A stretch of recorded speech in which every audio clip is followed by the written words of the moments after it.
Come back. How has been our day? I hope it has been beautiful. So we have actually talked about some hazards we can see in the medical laboratory. We've talked about the chemical hazards. We've talked about the biological hazards.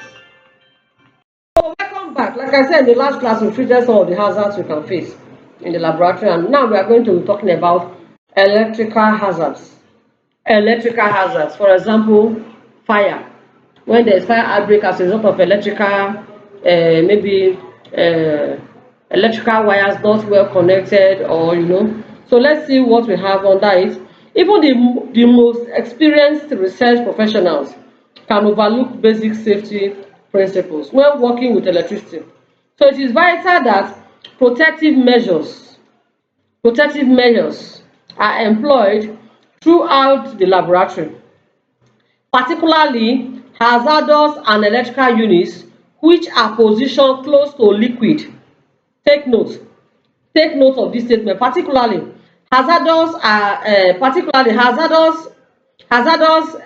electrical units which are what?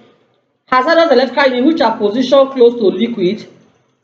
So these should be what? Fitted with ground fault circuit interrupters to break the circuit should in case any current flows to the ground.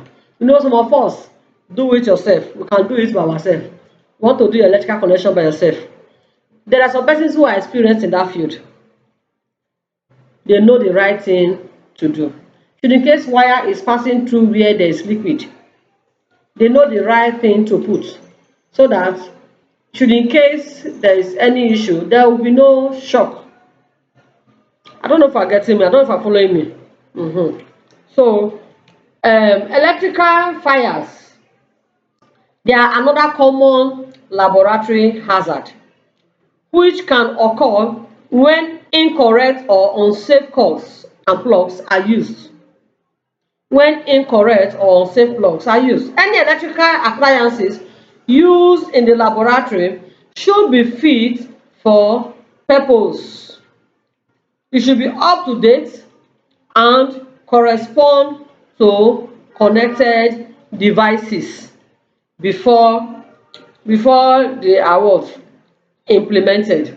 Any electrical apparatus from adapters to cables not safety tested could compromise the safety of the lab and research team. So when it comes to electrical appliances, we should make sure we allow experienced personnel to handle it for us, so that we'll not be having issue where probably the wattage or the voltage of the appliance is higher than, probably you are using an adapter or you are using an extension, and probably the voltage of the appliance is higher than that of it. It can lead to fire outbreak, and when there's fire outbreak, anything can happen. Little break in transmission. Sorry for that. You're welcome back. So let's go ahead. Now, should in case there is fire, for the electrical hazard, how do we prevent it? We're going to be looking at the prevention. How do we prevent it? Now listen up. Electrical hazards can easily be overlooked in labs. Take note. They can easily be overlooked in labs, which tend to have more health and safety risk than in other workplaces. Electrical hazards are potentially life-threatening. However, so minimizing their risk is vital. Of course, we know that electrical hazards are not things to play with. One can get electrocuted as a result of faulty electrical connections. So that is why we must be very careful enough to prevent such from happening. Now, all power outlets that could be exposed to wet conditions should be equipped with ground fault.